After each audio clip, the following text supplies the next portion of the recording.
Hello, Scorpio, Sun, Moon, Rising, and Venus signs. Kamusta kayo? Sana po ay nasa mabuti kayong kalagayan. Welcome back po sa Star Tarot. Kung bago kayo dito, welcome din kayo. Thank you for your support. I truly appreciate it. God bless you all, Scorpio. Una mensahe po ninyo ay 4 of Summer. Ayan. So, 4 of Summer has an opportunity ito para sa iyo, no? At maaaring yung oportunidad na to ay hindi ninyo napapansin or hindi ninyo pinapansin. So, pwedeng ganun. Kaya, this could be heads up para sa iyo, no? Na kung ano man ang oportunidad na dumating, kung ano man ang oportunidad na nandiyan dyan na nakikita ninyo, take advantage of that. Look at it, no? Look at it. Tignan muna ninyo bago ninyo totally i-disregard or bago ninyo totally na alisin sa landas ninyo or iwasan, diba? Tignan nyo muna. Kasi baka ito na yung hinihintay ninyong oportunidad. Okay? What else? So, there is an opportunity, no? Na nandiyan dyan sa paligid ninyo na nangangailangan ng inyong atensyon. So, pwedeng ito na yon, ano, Scorpio. Kaya wag na po kayong magpatumpik-tumpik pa. Wag na kayong magpapamamaya-maya na or bukas na sa makalawan na. Kasi, you never know, baka yung opportunity na to, ito na yung breakthrough ninyo. 'Di ba?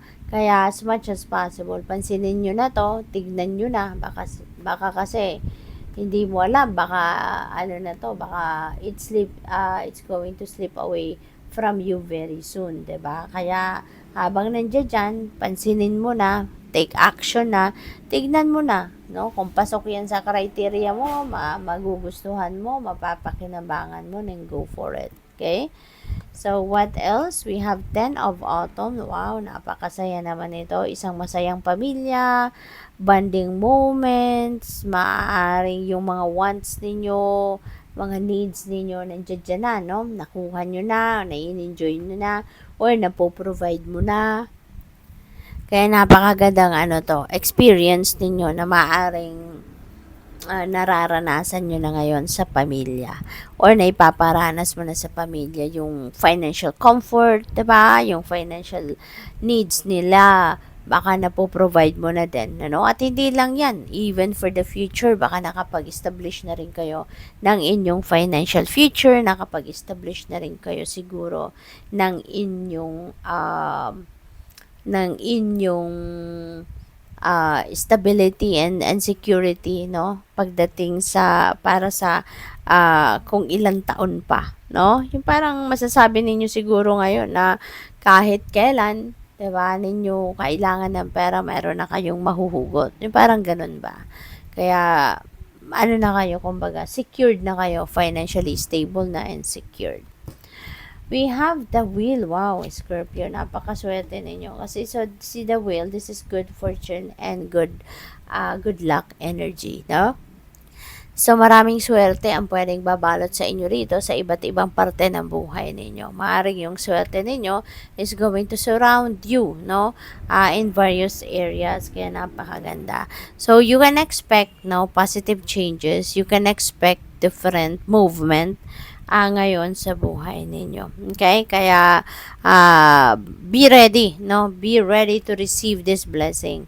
Kasi, ito na yung magpapabago ng takbo ng buhay ninyo. This is going to be a changer, no? Sa buhay ninyo at this time. Oh, what else? We have 3 of Spring. This is another good fortune energy. So, meron din swerte talaga na paparating sa buhay ninyo sa ngayon. At dito naman, pwedeng may travel din na energy ito, no? Kaya pwedeng meron kayong pupuntahan, meron kayong, baka yung expansion ninyo kunyari, baka kailangan na mag-travel kayo. Pwede rin na yung pag-aaral ng iba sa inyo dito, pwedeng magta-travel din kayo. So, definitely, expansion is in your horizon, no? In various areas of life. Kaya napakaswerte ninyo sa ngayon. Pwede rin na meron na kayong pinagmulan or nagsimula na kayo ng mga ventures ninyo or meron na kayong mga pinagsimulan na mga kung ano-anong mga projects, mga ganon in the past. At ngayon, no, unti-unti, baka nakukuha nyo na or nare-receive nyo na yung inyong tagumpay, no? Maaring unti-unti na kukuha mo na yung return of investment ninyo. Kaya, napakaswerte ninyo sa ngayon. We have Queen of Summer. This is a reminder para sa'yo, no? Na mas malakas ngayon ang inyong radar.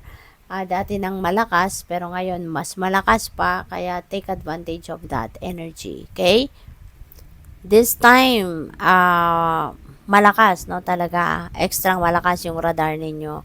Kaya pay attention kayo sa mga intuitive messages and nudges na maaaring dumadating, no? Or dadating sa inyo, Scorpio. Kasi for sure, that is an important guidance para sa'yo. Para matulungan ka on how you're going to navigate your circumstances at this time. Okay? So, also,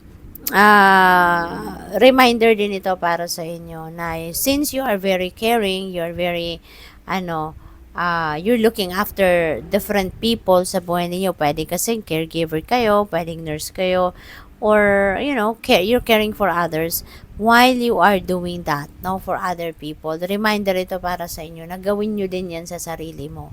Okay? Huwag mo din pabayaan ang inyong sarili, asikasuhin mo din, no, ang inyong sarili. Okay? While you are taking care of other people, also take care of yourself. Okay? So good luck sa iyo. Thank you for watching. Love and light. Namaste.